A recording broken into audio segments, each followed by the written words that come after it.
Hi students, मैं हूं आकाश उत्तम और आज मैं आपको क्लास 10th के मैथ आरिश अग्रवाल से एक्सरसाइज 3D लीनियर इक्वेशंस इन टू वेरिएबल्स के क्वेश्चन नंबर 27 से लेकर क्वेश्चन नंबर 31 तक का सॉल्यूशन कराऊंगा।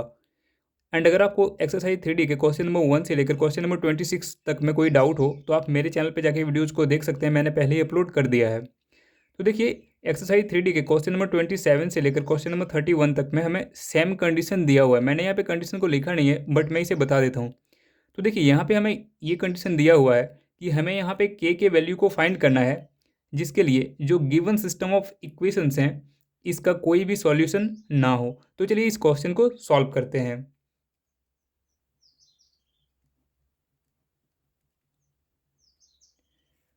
तो देखिए, फर्स्ट गिवन इक्वेशन को लिख सकते हैं हम लोग 8x plus 5y minus 9 equals 0 and इसे हम लोग कंसिडर कर लेते हैं equation number first. Similarly second given equation को लिख सकते हैं हम लोग k x plus 10y minus 15 equals 0 and इसे हम लोग कंसिडर कर लेते हैं equation number second. Now from first equation लिख सकते हैं हम लोग a1 equals 8 coefficient of x, b1 equals 5 coefficient of y and c1 equals minus 9 constant term for the first equation. Similarly from second equation लिख सकते हैं हम लोग a2 equals k, b2 equals 10 and c2 equals minus 15। जहाँ पे k क्या है तो कॉफिशिएंट ऑफ x, 10 क्या है coefficient of y and minus 15 क्या है तो constant for the second equation. अब देखिए, हमें ये पता है कि किसी भी गिवन सिस्टम ऑफ इक्वेशंस का कोई भी सॉल्यूशन ना हो, इसके लिए इस कंडीशन का होना मस्ट है कि a1/a2 इक्वल्स हो b1/b2 नॉट इक्वल्स हो c1/c2। तो चलिए पहले इस कंडीशन को लिख लेते हैं। For the system of equations have no solution, we must have a1/a2 equals b1/b2 not equals c1/c2। अब देखिए, a1/a2 का वैल्यू क्या हो जाएगा 8/k इक्वल्स b1/b2 का वैल्यू क्या हो जाएगा 5/10 नॉट इक्वल्स c1/c2 का वैल्यू क्या हो जाएगा 9/15, क्योंकि माइनस एंड माइनस साइन तो कैंसिल हो जाएंगे। अब देखिए, यहाँ से हमें के का वैल्यू चाहिए तो इसके लिए क्या करेंगे, हम लोग इन दोनों टर्म्स को कंपेयर कर लेंगे तो हमें के का वैल्यू मिल जाएगा। तो देखिए, इन दोनों टर्म्स को कंपेयर करने के लिए क्या करेंगे, यहाँ पे हम लोग क्रॉस मल्टीप्लिकेशन कर लेते हैं। तो क्रॉस मल्टीप्लिकेशन करने पे हमें क्या मिल जाएगा 5k इक्वल्स 80, या लिख सकते हैं k इक्वल्स 80/5 और 5 से अगर हम लोग 80 को कैंसिल कर दें तो हमें मिल जाएगा 16। तो देखिए, यहाँ पे आंसर तो हमें मिल चुका है k इक्वल 16, बट यहाँ पे हमें एक बहुत ही इंपॉर्टेंट रीजन को जानना है। देखिए, आपने नोटिस किया होगा कि मैंने यहाँ पे k वाले टर्म को नॉट इक्वल्स वाले टर्म के साथ कंपेयर नहीं किया है, इसे मैंने इक्वल्स वाले टर्म के साथ कंपेयर किया है। जबकि आगे कुछ आपको क्वेश्चंस ऐसे मिलेंगे जहाँ पे आपको k वाले टर्म को नॉट इक्वल्स वाले टर्म के साथ कंपेयर करना पड़ेगा और फिर वहाँ पे आपको डाउट क्रिएट होगा। तो चलिए इसके रीजन को जानते हैं। तो देखिए, सबसे पहले हम लोग ये देखेंगे कि अगर हम लोग के वाले टर्म को नॉट इक्वल्स वाले टर्म के साथ कंपेयर करते हैं तो क्या होता है। तो चलिए इसके लिए हम लोग टर्म्स को कंपेयर करते हैं। तो देखिए, मैं यहाँ पे रफ वर्क कर रहा हूँ, आप इसको सॉल्यूशन में इंक्लूड ना करें।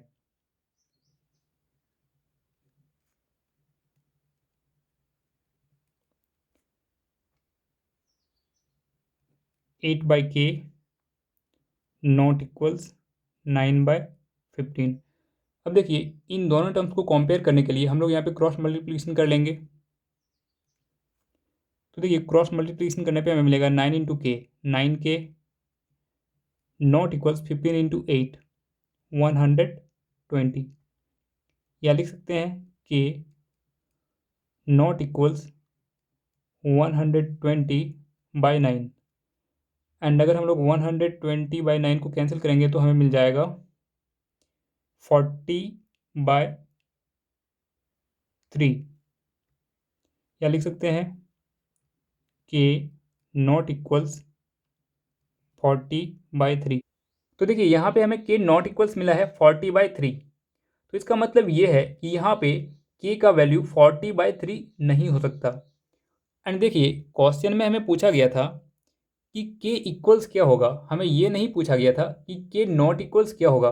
देखिए ये सही है, ये जो के नॉट इक्वल्स 40/3 आया ये सही है, बट क्वेश्चन में हमें जो पूछा है उसी का जवाब हम देंगे। तो हमें क्वेश्चन में पूछा था कि के का वैल्यू क्या होगा, तो के का वैल्यू कितना होगा 16। अब बात आता है कि कहाँ पे हम लोग के वाले टर्म को नॉट इक्वल्स वाले टर्म के साथ कंपेयर करेंगे। तो देखिए किसी क्वेश्चन में अगर हमें के दो डिफरेंट वैल्यूज मिलते हैं तो उस केस में हमें के वाले टर्म को नॉट इक्वल्स वाले टर्म के साथ कंपेयर करना पड़ेगा। और इसका फ़ायदा ये होगा कि अगर आप के वाले टर्म को नॉट इक्वल्स वाले टर्म के साथ कंपेयर करोगे तो आपको इसका वेरिफिकेशन हो जाएगा कि के किस वैल्यू को हमें पिक करना है और किस वैल्यू को पिक नहीं करना है। ऐसे कंडीशंस वाले सारे क्वेश्चंस को मैंने बताए हैं, आप पूरे वीडियोस को देखिए, आपको सभी बातें समझ में आ जाएंगी। तो ये हमारा हो गया सॉल्यूशन ऑफ क्वेश्चन नंबर 27। तो चलिए अब देखते हैं solution of question number 28।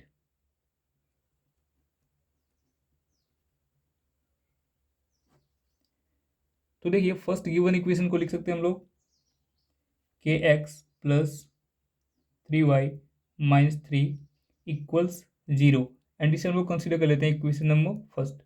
Similarly second given equation को लिख सकते हैं हम लोग 12x plus ky-6 equals 0, and इसे हम लोग कंसिडर कर लेते हैं equation number second. Now from first equation लिख सकते हैं a1 इक्वल्स के coefficient of x, b1 equals 3 coefficient of y, c1 equals -3 constant term for the first equation। Similarly from second equation लिख सकते हैं हम लोग a2 equals 12 coefficient of x, b2 equals k coefficient of y, and c2 equals -6 constant term for the second equation. अब देखिए हमें ये पता है कि किसी भी गिवन सिस्टम ऑफ इक्वेशंस का कोई भी सॉल्यूशन ना हो, इसके लिए इस कंडीशन का होना मस्ट है कि a1/a2 इक्वल्स हो b1/b2 नॉट इक्वल्स हो c1/c2। तो चलिए पहले इस कंडीशन को लिख लेते हैं। For the system of equations have no solution,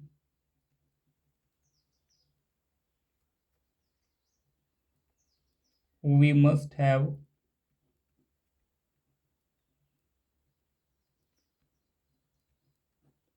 a1/a2 equals b1/b2 not equals c1/c2।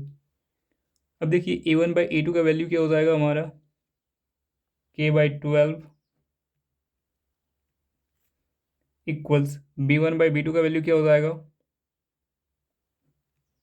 3/k not equals c1/c2 का वैल्यू क्या हो जाएगा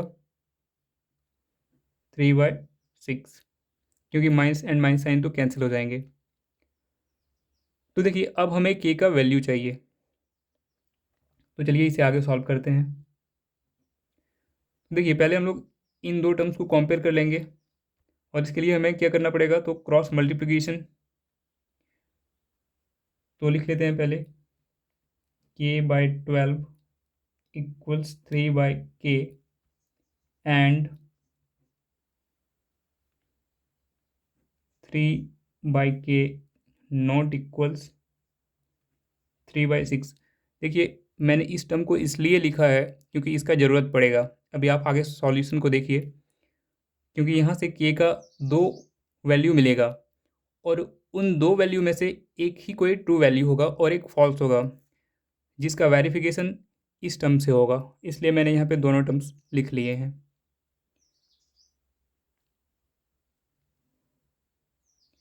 देखिए पहले इन दो टर्म्स को कंपेयर कर रहे हैं, तो इसके लिए हम लोग क्रॉस मल्टीप्लिकेशन कर लेते हैं। तो क्रॉस मल्टीप्लिकेशन करने पे हमें मिल जाएगा के स्क्वायर इक्वल्स 36, या लिख सकते हैं के इक्वल्स +-6, यानी कि हमें के का यहाँ पे 2 वैल्यू मिला, एक 6 और दूसरा -6। ठीक है, तो अब हम कौन से वैल्यू को पिक करें, तो अभी हमें पता नहीं चल रहा है कि कौन से वैल्यू को पिक करें। तो चलिए पहले इस कंडीशन को हम लोग सॉल्व कर रहे हैं। तो यहाँ पे हम लोग क्रॉस मल्टीप्लिकेशन कर लेंगे। तो देखिए यहाँ पे अगर हम लोग क्रॉस मल्टीप्लिकेशन करते हैं तो के इंटू 3 के नॉट इक्वल्स लिखेंगे 18। इसे आगे सॉल्व करेंगे तो लिख सकते हैं के नॉट इक्वल्स 18/3, और इसे आगे सॉल्व करेंगे तो लिख सकते हैं के नॉट इक्वल्स 6। तो देखिए अब यहाँ से ये क्लियर हो गया कि के का वैल्यू क्या नहीं हो सकता, तो +6 नहीं हो सकता। तो यहाँ पे जो ट्रू वैल्यू होगा के का वो क्या होगा, -6। ठीक है, हेंस के इक्वल्स -6। तो अगर के इक्वल्स -6 होगा तो जो हमारा गिवन सिस्टम ऑफ इक्वेशंस है इसका कोई भी सॉल्यूशन नहीं होगा। तो ये आपका हो गया सॉल्यूशन ऑफ क्वेश्चन नंबर 28। तो चलिए अब देखते हैं सॉल्यूशन ऑफ क्वेश्चन नंबर 29। तो देखिए क्वेश्चन नंबर 29 में आपको बगल में एक कंडीशन दिया हुआ है के नॉट इक्वल्स 0। तो देखिए इसका मतलब ये है कि जो आपका के का वैल्यू होगा वो 0 नहीं हो सकता। तो इसके लिए आपको अलग से कुछ नहीं करना है, ऑटोमेटिकली जो आपका के का वैल्यू होगा वो 0 के इक्वल नहीं होगा। तो चलिए अब इस क्वेश्चन को सॉल्व करते हैं। तो जो गिवन इक्वेशंस हैं उसे एक बार लिख लेते हैं। The given system of equations are 3x - y - 5 equals 0 and 6x - 2y plus k equals 0। तो देखिए फर्स्ट गिवन इक्वेशन से लिख सकते हैं हम लोग a1 equals 3 coefficient of x, b1 equals -1 coefficient of y and c1 equals -5 constant term for the first equation। Similarly from second given equation से लिख सकते हैं हम लोग a2 equals 6 coefficient of x, b2 equals -2 coefficient of y and c2 equals k constant term for the second equation। अब देखिए हमें ये पता है कि किसी भी गिवन सिस्टम ऑफ इक्वेशंस का कोई भी सॉल्यूशन ना हो, इसके लिए ये मस्ट है कि a1/a2 इक्वल्स हो b1/b2 नॉट इक्वल्स हो c1/c2। तो चलिए पहले इस कंडीशन को हम लोग लिख लेते हैं। For the system of equations have no solution,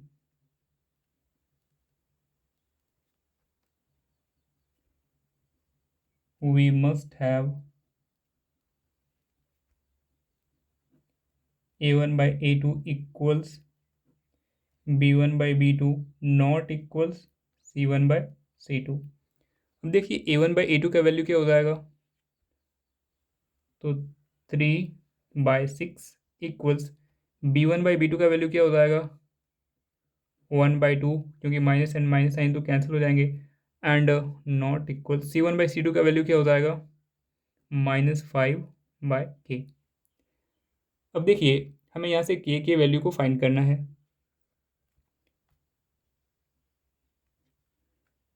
तो इसके लिए हम लोग क्या करेंगे, इन दो टर्म्स को कंपेयर कर लेंगे। अच्छा, आप अगर यहाँ पे देख रहे हैं कि यहाँ पे 3/6 है, यहाँ पे 1/2 है, तो देखिए अगर आप 3 से 6 को कैंसिल करेंगे तो ये वैल्यू भी कितना आ जाएगा 1/2। ठीक है, तो आप इससे कंपेयर कर लें या इससे कंपेयर कर लें, कोई फ़र्क नहीं पड़ेगा। तो देखिए क्रॉस मल्टीप्लिकेशन करने पे हमें क्या मिल जाएगा, k/1, k नॉट इक्वल्स 2 × -5 यानी कि -10। तो देखिए हमें यहाँ पे k का वैल्यू क्या मिल गया, नॉट इक्वल्स -10। कहने का मतलब ये है कि यहाँ पे जो k का वैल्यू होगा वो -10 नहीं हो सकता। तो ये आपका हो गया सॉल्यूशन ऑफ क्वेश्चन नंबर 29। तो चलिए अब हम लोग देखते हैं solution of question number 30।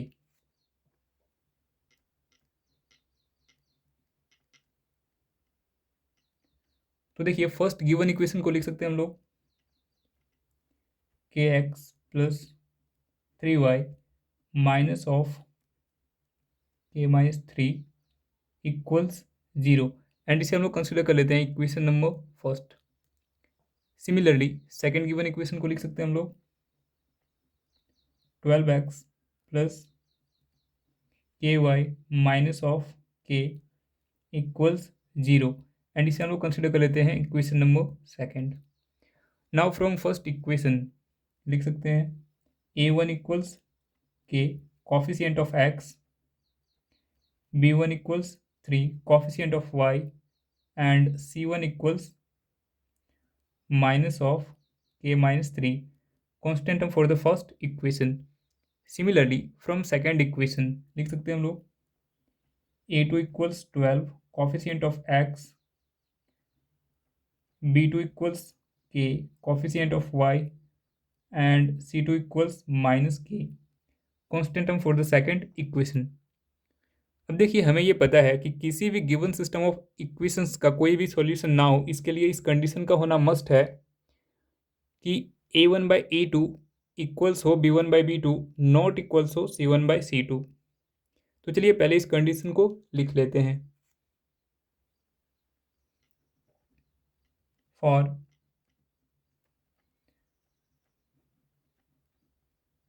The system of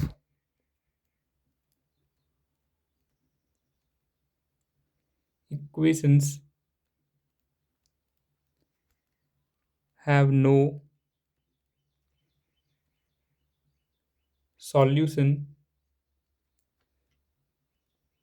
we must have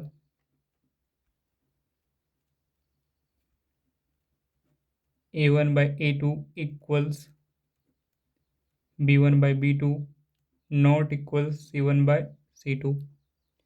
अब देखिए a1/a2 का वैल्यू क्या हो जाएगा k/12 इक्वल्स b1/b2 का वैल्यू क्या हो जाएगा 3/k नॉट इक्वल्स c1/c2 का वैल्यू क्या हो जाएगा k-3/k, क्योंकि माइनस एंड माइनस साइन तो कैंसिल हो जाएंगे। अब देखिए हमें यहाँ से k के वैल्यू को फाइंड करना है, जिसके लिए हमें टर्म्स को कंपेयर करना पड़ेगा। तो चलिए इसे आगे सॉल्व करते हैं। तो देखिए लिख सकते हैं k/12 equals 3/k and 3/k not equals k-3/k। अब देखिए यहाँ से हमें k का दो वैल्यू मिलेगा, बट उन दो वैल्यूज़ में से कोई एक ही वैल्यू ट्रू होगा और एक फॉल्स होगा।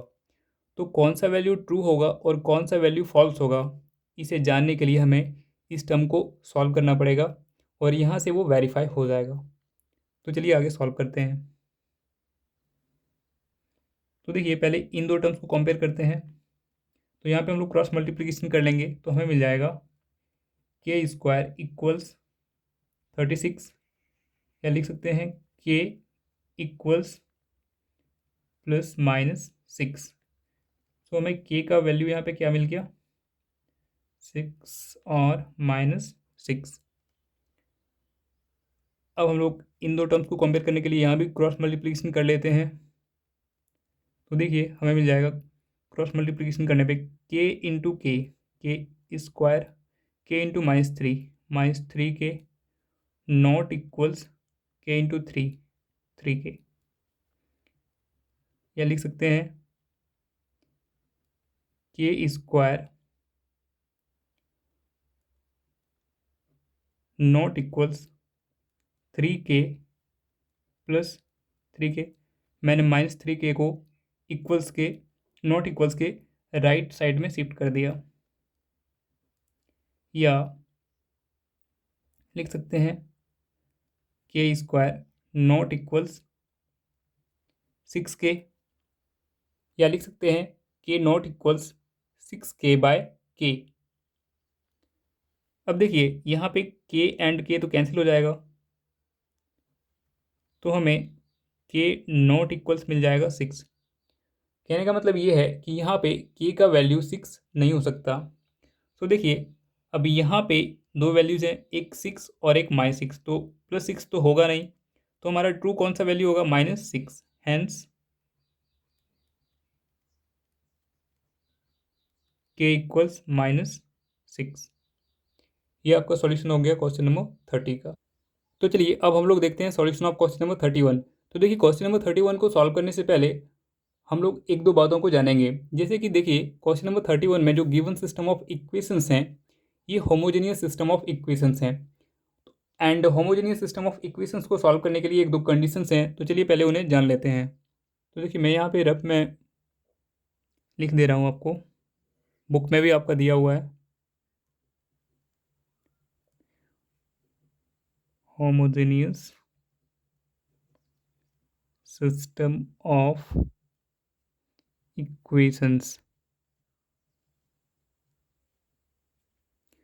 तो देखिए जो होमोजेनियस सिस्टम ऑफ इक्वेशंस होते हैं वो a1x plus b1y equals 0 and a2x plus b2y equals 0 के फॉर्म में होते हैं। अब देखिए होमोजेनियस सिस्टम ऑफ इक्वेशंस को सॉल्व करने के दो कंडीशन हैं। फर्स्ट कंडीशन ये है, फॉर द जीरो सॉल्यूशन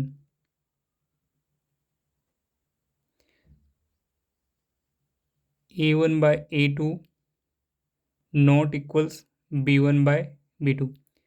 तो देखिए कहने का मतलब ये है कि अगर कोई होमोजेनियस सिस्टम ऑफ इक्वेशंस हमें गिवन है तो उस होमोजेनियस सिस्टम ऑफ इक्वेशंस का जीरो सॉल्यूशन आएगा, यानी कि x equals 0 and y equals 0 आएगा अगर हमें उस क्वेश्चन के अंदर ये कंडीशन मिलता है a1 by a2 not equals b1 by b2।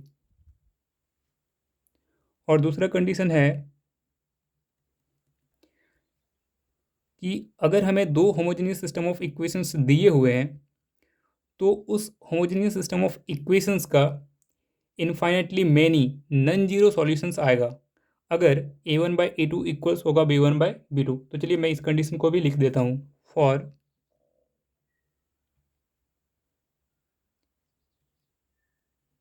N infinite number of non zero solution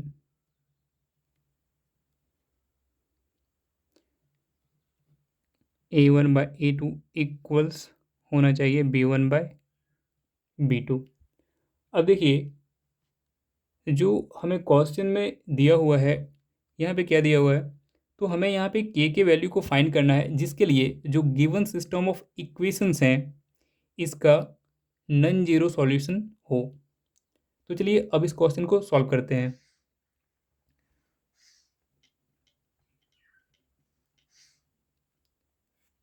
तो जो गिवन सिस्टम ऑफ इक्वेशंस हैं उसे लिख लेते हैं, the given system of equations are क्या है, फर्स्ट हमारा है 5x minus 3y equals 0 and second है 2x प्लस ky इक्वल्स 0। अब देखिए फर्स्ट गिवन इक्वेशन से लिख सकते हैं हम लोग a1 equals 5 coefficient of x, b1 equals -3 coefficient of y। Similarly second given equation से लिख सकते हैं हम लोग a2 equals 2 coefficient of x and b2 equals k coefficient of y। अब देखिए होमोजेनियस सिस्टम ऑफ इक्वेशन का नॉन जीरो सॉल्यूशन होने के लिए कौन सा कंडीशन हम लोग यूज करेंगे, इस कंडीशन को। ठीक है, तो चलिए इस कंडीशन को लिख लेते हैं। पहले तो ये लिखते हैं since the given system of equations are homogeneous, so for the system of equations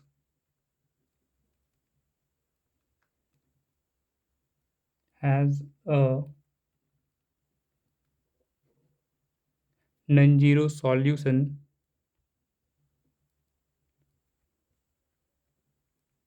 we must have a1 by a2 equals b1 by b2। तो देखिए a1 by a2 का वैल्यू क्या हो जाएगा 5/2 इक्वल्स b1 by b2 का value क्या हो जाएगा -3/k। अब यहाँ पे हम लोग क्रॉस मल्टीप्लिकेशन कर लेंगे तो हमें मिल जाएगा 5k इक्वल्स -6, या लिख सकते हैं k इक्वल्स -6/5। तो देखिए हमें यहाँ पे k का वैल्यू क्या मिल गया -6/5। तो अगर k इक्वल्स -6/5 होगा तो जो गिवन सिस्टम ऑफ इक्वेशंस हैं इसका नॉन जीरो सॉल्यूशन होगा। तो ये हमारा क्वेश्चन नंबर 31 का सॉल्यूशन कंप्लीट हो गया।